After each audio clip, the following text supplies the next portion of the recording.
കാഞ്ചനാപുരിയിൽ നിന്ന് അറൌണ്ട് ഒരു 70 കിലോമീറ്റേഴ്സ് നമ്മൾ ടുവാർഡ്സ് മ്യാൻമർ ബോർഡറിലേക്കാണ് ഈ സ്ഥലം. ഈ സ്ഥലത്തിന്റെ യഥാർത്ഥ പേര് സയോക് എന്നാണ്.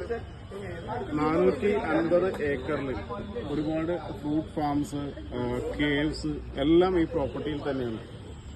ഈ 85 വില്ലാസ്, ഇൻഡിപെൻഡന്റ് വില്ലാസ്, ഇതെല്ലാം കൂടി ഒരു മനോഹരമായ റിസോർട്ടാണ് റിസോർട്ടൽ കാഞ്ചനാപുരി. ഈ സ്ഥലത്തിന്റെ പ്രത്യേകത എന്ന് വെച്ച് കഴിഞ്ഞാൽ നമുക്ക് ഇങ്ങോട്ട് റോഡ് ആക്സസ് ഇല്ല.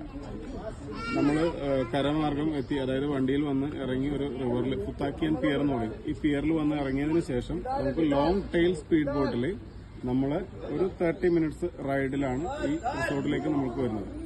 ഇത് വനത്തിന്റെ ഒത്ത നടുക്കിരിക്കുന്ന ഒരു പ്രോപ്പർട്ടിയാണ്. എല്ലായിടത്തും നിറയെ പച്ചപ്പും ഒരുപാട് ഇതിനകത്ത് തന്നെ നമുക്ക് ഒരുപാട് എൻജോയ്മെന്റ്സ് ഉണ്ട്. 2 വലിയ സ്വിമ്മിംഗ് പൂൾസ്, പിന്നെ നമുക്ക് ഇതിനകത്ത് ബാംബു റാഫ്റ്റിംഗ് കാര്യങ്ങളൊക്കെ എൻജോയ് ചെയ്യാം. മൂൺ വില്ലേജ്, അതായത് ട്രൈബൽ വില്ലേജ് വിസിറ്റിന് സാധ്യതകളുണ്ട്. പിന്നെ ഇവിടെ ട്രക്കിംഗ് പോകാം. ഒരു ഫാമിലിക്ക് ഒരു 3 nights 4 days നന്നായിട്ട് എൻജോയ് ചെയ്യാൻ പറ്റുന്ന ഒരു പ്രോപ്പർട്ടിയാണ്.